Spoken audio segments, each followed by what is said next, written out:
안녕하세요. 하늘문교회 문정욱 목사입니다.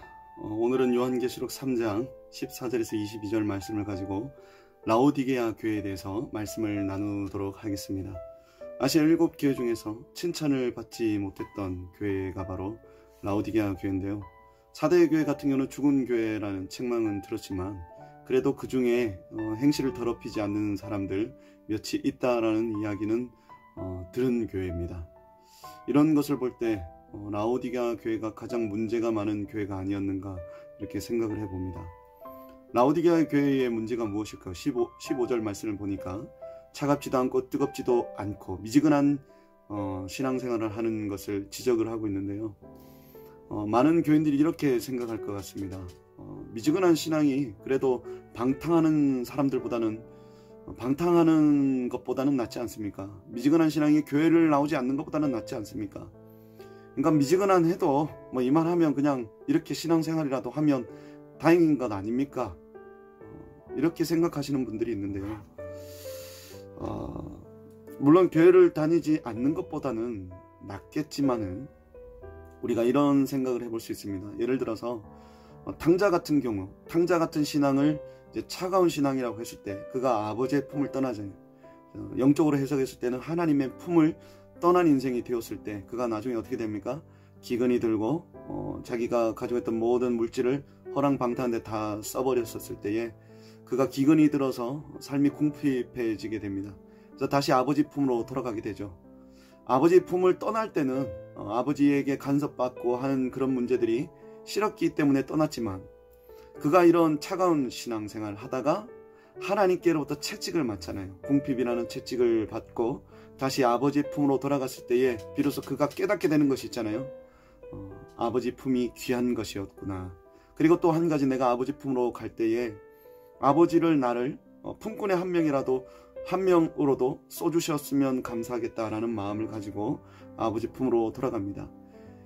그가 차가운 신앙을 가졌기 때문에 어찌 보면 하나님께로부터 채찍질을 맞고 나서 겸손한 모습 또한 가지게 되었다는 것을 볼 때에 차갑든지 뜨겁든지 하면 하나님께서 이리저리 만들어 가실 수 있을 것 같은데 미지근한 신앙이 되면 이거 채찍질하기도 그러고 그런다고 이대로 유지하기도 그러고 이렇게 애매한 신앙이 계속 유지되다 보면 어떻게 되겠어요? 그렇게 인생 살다가 끝이 나는 것입니다. 아무런 열매 없이 살다가 끝나는 의미 없는 인생이 되어질 수 있기 때문에 우리는 사실 미지근한 신앙을 가장 경계해야 되는 것입니다. 라오디게아 교회를 향해서 예수님의 위치가 어떠한지 보십시오. 20절 말씀을 보니까 예수님께서 내가 문 밖에서 두드리노니 라고 말씀하고 있죠. 그렇다 그러면 이 라오디게아 교회는 예수님이 이 교회 안에 예수님이 계신 교회입니까? 아니면 예수님이 계시지 않은 교회입니까? 이거 참 애매하단 말이죠. 이런 신앙생활을 라오디게아 교회가 하고 있었는데 예수님께서 이 교회를 향해서 내가 토해버리고 싶다라고 말씀하셨어요. 여러분, 우리가 언제 토하고 싶어집니까? 이제 음식을 먹을 때 상한 음식을 먹는다든지 거북한 음식을 먹는다든지 내가 굉장히 열병을 앓아서 몸이 아프다든지 아니면 또 한 가지 우리가 굉장히 혐오스럽고 징그러운 것들을 목격했을 때 토하게 되잖아요. 여러분, 우리가 하나님 앞에 토하고 싶은 존재가 되어서 되겠습니까? 우리가 주님 앞에 가장 존귀한 자요, 가장 귀한 자요, 사랑한 자가 되어야 되는데 주님 앞에 토하고 싶은 존재가 되었다라는 것, 굉장히 심각한 문제 아니겠습니까? 여러분, 미지근한 신앙이 안주해서는 안 되는 것입니다. 마귀는 자꾸 적당히 해도 돼라는 마음을 우리에게 주고 있는데 지금 미혹을 당하고 있는 거예요. 많은 교인들이 그냥 미지근한 신앙에 머물러 있는 것에 만족할 때가 있는데 여러분, 이런 생각을 가지고 신앙생활을 한다는 것은 사탄에게 미혹당하고 있는 거예요. 여러분, 우리는 예수님을 믿는 순간 영적인 전투가 시작된 존재입니다. 예수님께서 이런 말씀하셨잖아요. 사탄이 우는 사자처럼 삼킬자를 찾는다 그랬어요. 내가 예수 믿는 순간 내 영혼을 다시 찾아가려고 마귀가 우리를 집어삼키려고 쫓아다니는데 이런 영적인 전투 가운데 우리가 놓여졌는데 이 날에 전쟁이 일어난다면 나 그냥 미지근한 신앙, 내가 그냥 편안하게 살래, 이게 가능하겠습니까? 전쟁이 일어났는데 여러분, 영적인 눈을 열어서 바라보면 우리는 영적인 전투를 해야 되는 자들입니다. 그렇기 때문에 시험에 들지 않도록 깨어서 기도하라라고 예수님께서 말씀하셨잖아요. 그렇다면 여러분, 이 영적인 전투 가운데서 승리하기 위해서 얼마나 기도 생활을 하고 계십니까? 하나님께서 성경을 통해서 우리가 알 수 있듯이 하나님의 말씀은 우리의 영의 양식입니다. 이스라엘 백성들이 광야 땅에서 만나를 먹어야 살 수 있었어요. 매일마다 새벽마다 주시는 하나님의 그 만나를 먹어야 살 수 있었습니다.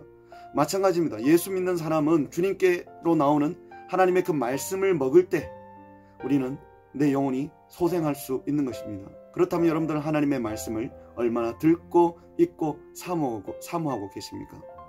여러분, 예수님 사랑하십니까? 많은 사람들이 예수님을 사랑하냐고 물어보면 한 90%는 예수님 사랑한다라고 대답할 것 같아요. 정말 예수님을 사랑하고 계십니까? 여러분, 연애할 때 사랑하는 사람과의 데이트를 할 때 여러분 어땠습니까? 사랑하는 사람을 계속 보고 싶고 만나고 싶고 만나면 이야기하고 싶고 함께 하고 싶은 것이 사랑이라는 감정입니다. 그렇다면 여러분은 예수님을 사랑한다면서 예수님을 얼마나 생각하며 살고 계십니까? 다시 한번 질문해 보겠습니다. 여러분들의 신앙, 미지근한 신앙입니까? 아니면 뜨거운 신앙입니까? 자, 그런가 하면 라오디가 교회가 이렇게 미지근한 신앙을 가지게 된 이유가 무엇일까요? 요한계시록 3장 17절 말씀해 보니까 이렇게 말씀합니다. 네가 말하기를 나는 부자라 부요하여 부족한 것이 없다 하나. 라오디게아 교회는 부자 교회였어요. 굉장히 부요한 교회였습니다. 모든 문제를 돈으로 해결할 수 있는 재력을 가지고 있는 교회였어요. 그렇다 그러면 이 라오디게아 교회는 실제적으로 하나님을 의지하는 교회였을까요? 아니면 돈을 의지하는 교회였을까요? 여러분, 성경에서는 돈과 하나님을 겸하여 섬길 수 없다라고 말씀하고 있습니다. 여러분, 하나님은 눈에 보이지 않습니다. 우리가 어떤 일에 있어서 문제가 있으면 하나님께 간구하죠. 내가 원하는 때에 내가 원하는 방식대로 해결되기를 간구할 것입니다. 그러나 하나님은 내가 원하는 방식대로 내가 원하는 때에 응답하지 않을 때가 대부분이거든요. 당장 해결했으면 좋겠거든요. 그렇다 그러면 돈으로 해결할 수 있는 그 재력을 가진 사람이 과연 하나님께 기도하면서 하나님께서 풀어주기를 기다리고 있겠어요? 돈이면 다 해결이 되는데. 여러분, 돈이 넘쳐나는 교회가 과연 하나님을 진정으로 의지할 수 있을까요?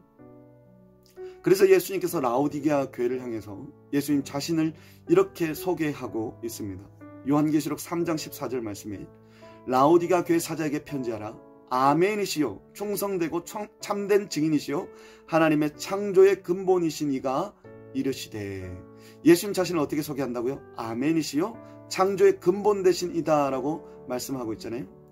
우리가 아멘이 어떤 의미로 알고 계십니까? 아멘은 네 그렇습니다, 네 맞습니다 라는 응답의 의미로, 동의의 의미로 우리가 이해하고 있는데요.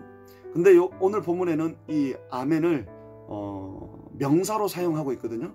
그러면 이 아멘을 어떤 의미로 우리가 받아들여야 될까? 요한계시록 22장 20절 말씀을 보면 아멘 주 예수여 오시옵소서라고 말씀하고 있어요. 그렇다면 여기서 아멘은 어떤 의미예요? 예수님은 재림주이십니다. 다시 오실 분이십니다 라는 의미가 되는 거예요. 그래서 이 말씀과 우리가 병행해서 이해해 볼 때에 이 아멘이라는 의미는 예수님은 장차 이 땅에 오셔서 이 세상을 심판하실 주님이십니다 라는 의미가 되는 거예요. 자, 그러면서 14절에 하나님의 창조의 근본이시다 라고 말씀하고 있잖아요. 그렇습니다. 우리 예수님은 이 세상을 창조하신 분이시고 장차 이 세상을 심판하실 분이십니다. 그렇다면 모든 물질, 모든 것들이 다 누구로부터 오는 것입니까? 다 예수님께로부터 오는 것입니다. 이 라오디게아 교회가 가지고 있는 이 물질 누가 주신 거예요? 창조주이신 우리 예수님께서 주신 것입니다. 자, 호세아서 2장 8절 말씀에 이런 말씀이 있어요. 곡식과 새 포도주와 기름은 내가 그에게 준 것이요 그들이 바알을 위하여 쓴 은과 금도 내가 그에게 더하여 준 것이거늘 그가 알지 못하는도다. 호세아 시대의 사람들은 자신들이 가지고 있던 이 물질을 가지고 우상 숭배를 했어요. 우상에게 바쳤습니다. 마치 내 것인 것 마냥 하나님 가장 싫어하는 우상에게 자신들의 재물들을 바쳤는데 그것 또한 누구 것이라고 말씀하고 있어요. 너희가 바쳤던 그 은과 금 다 내 것이다 라고 주님께서 말씀하고 있는 것입니다. 그렇습니다. 우리에게 주어진 모든 물질, 건강, 평강, 화평, 모든 축복은 사실 하나님께로부터 받은 것입니다. 그런데 많은 사람들이 착각하고 있는 거예요. 내가 가진 모든 복이 나에게서부터 시작되었다고 생각하는 겁니다. 그렇기 때문에 문제가 되는 거예요. 모든 복의 시작, 모든 물질의 근본 다 주님께로부터 온 것입니다. 하나님께서 나에게 맡겨주신 것뿐이에요. 그렇기 때문에 이 물질을 우리는 의지하며 살아가서는 안 되는 것입니다. 하나님보다, 예수님보다 물질을 더 의지해서는 안 되는 것입니다. 라오디게아 교회가 자랑했던 세 가지가 있는데요. 그 세 가지가 뭐냐 하면, 그 첫 번째가 우리 교회는 부자라는 거예요. 물질이 많다라는 거예요. 두 번째는 좋은 옷을 입고 있다라는 거예요. 세 번째는 안약이 있었다는 것입니다. 그러나 예수님께서 이 교회를 향해서 역설적으로 이렇게 말씀하십니다. 17절 말씀에 네가 말하기를 나는 부자라 부유하여 부족한 것이 없다나 네 곤고한 것과 가련한 것과 가난한 것과 눈먼 것과 벌거벗은 것을 알지 못하는도다. 세상적으로 봤을 때, 겉으로 봤을 때 라오디게아는 모든 것이 풍족했습니다. 화려한 옷을 입었습니다. 물질의 풍부함을 가지고 풍요로움을 가지고 있었습니다. 그러나 영적으로 봤을 때는 너희들은 벌거벗은 자요, 공고한 자요, 눈이 멀어 있는 자요, 가장 영적으로 불쌍한 교회다라고 예수님께서 말씀하고 있는 거예요. 여러분, 세상 것 자랑할 것 하나도 없습니다. 세상 것 부러워할 것 하나도 없습니다. 물론 없는 것보다는 낫겠지만 진정 우리에게 귀한 게 뭐냐 말이죠. 그 물질을 만들어주신 분, 그 물질을 공급해주신 그 예수님을 믿는 것이 우리에게 더 귀한 것 아니겠어요? 우리의 자랑은 예수님이 되어야 됩니다. 우리가 무엇을 부러워해야 되겠어요? 예수님 잘 믿는 사람 부러워해야죠. 믿음 있는 사람을 부러워해야죠. 우리의 모든 관심이 예수님께 있기를 축복합니다. 자, 이런 라오디게아 교회를 향해서 예수님께서 처방전을 내려주시는데요. 18절 말씀에 보니까 이렇게 말씀합니다. 내가 너를 고난하노니 내게서 불로 연단한 금을 사서 부유하게 하고 흰 옷을 사서 입어 벌거벗은 수치를 보이지 않게 하고 안약을 사서 눈에 발라 보게 하라. 아멘. 자, 여기서 세 가지를 반복하고 있잖아요. 지금 이 교회는 벌거벗고 있어요. 영적으로 눈이 멀어 있습니다. 그렇기 때문에 안약도 사야 되고 옷을 사 입어야 돼요. 근데 자, 여기서 세 가지가 반복이 되어지는데 세 가지 단어가 뭡니까? 사서라는 단어예요. 사서를 강조하고 있잖아요. 여러분, 이러한 것들을 누구에게 살 수 있다는 거예요. 예수님께서 말씀하시죠. 내가 너를 권하노니 내게서라고 말씀하고 있어요. 예수님께로부터 이 영적인 것들을 살 수 있다는 것입니다. 이 미지근한 신앙에서 돌이킬 수 있는 방법, 예수님께로 돌아설 때, 예수님께로 나아갈 때 해결되어질 수 있는 것입니다. 라오디게아 교회가 깨어나기 위해서는 진정으로 예수님을 영접해야 되는 것입니다. 내가 예수님 믿고 있다라고 착각하고 있는데 진정으로 예수님을 영접해야 이 문제가 풀려지는 것입니다. 라오디게아 교회는 예수님께 별로 관심이 없는 교회였습니다. 그렇잖아요. 예수님께서 문 밖에서 두드리고 계셨다 그랬잖아요. 예수님께서 계속 문 밖에서 두드리고 계시는데 그들이 예수님의 음성을 듣지 못하는 거예요. 어디에 관심이 팔려 있는 거예요? 물질에 관심이 팔려 있으니까 예수님이 아무리 문 밖에서 두드려도 예수님 잠깐만요 하면서 열어주지 않는 거예요. 예수님께 관심이 없는 교회였습니다. 이런 배경 속에서 예수님이 얼마나 서운하겠습니까? 그런데 예수님은 이 라오디게아 교회를 굉장히 사랑하셨어요. 자, 예수님의 이 라오디게아 교회를 향한 예수님의 사랑을 우리가 느낄 수 있는 구절들을 발견하게 되는데요. 19절 말씀에 이렇게 말씀합니다. 무릇 내가 사랑하는 자를 책망하여 징계하노니 그러므로 내가 열심을 내라 회개하라. 아멘. 예수님께서 지금 라오디게아 교회를 책망하는 이유가 어디에 있습니까? 그 교회를 사랑하기 때문에 책망하고 있는 것입니다. 저도 간혹 여러분들에게 책망의 메시지를 던질 때가 있는데 그렇게 하는 이유가 뭐겠어요? 여러분들의 영혼을 사랑하기 때문에 그렇게 말씀을 전하는 것입니다. 라오디게아 교회를 향한 주님의 사랑을 또 한 번 느끼는 구절이 있는데요. 20절 말씀에 볼지어다 내가 문 밖에 서서 두드리노니 누구든지 내 음성을 듣고 문을 열면 내가 그에게로 들어가 그와 더불어 먹고 그는 나와 더불어 먹으리라. 아멘. 지금 계속 문을 두드리는 예수님을 상상해 보십시오. 누가 누구의 문을 열어야 됩니까?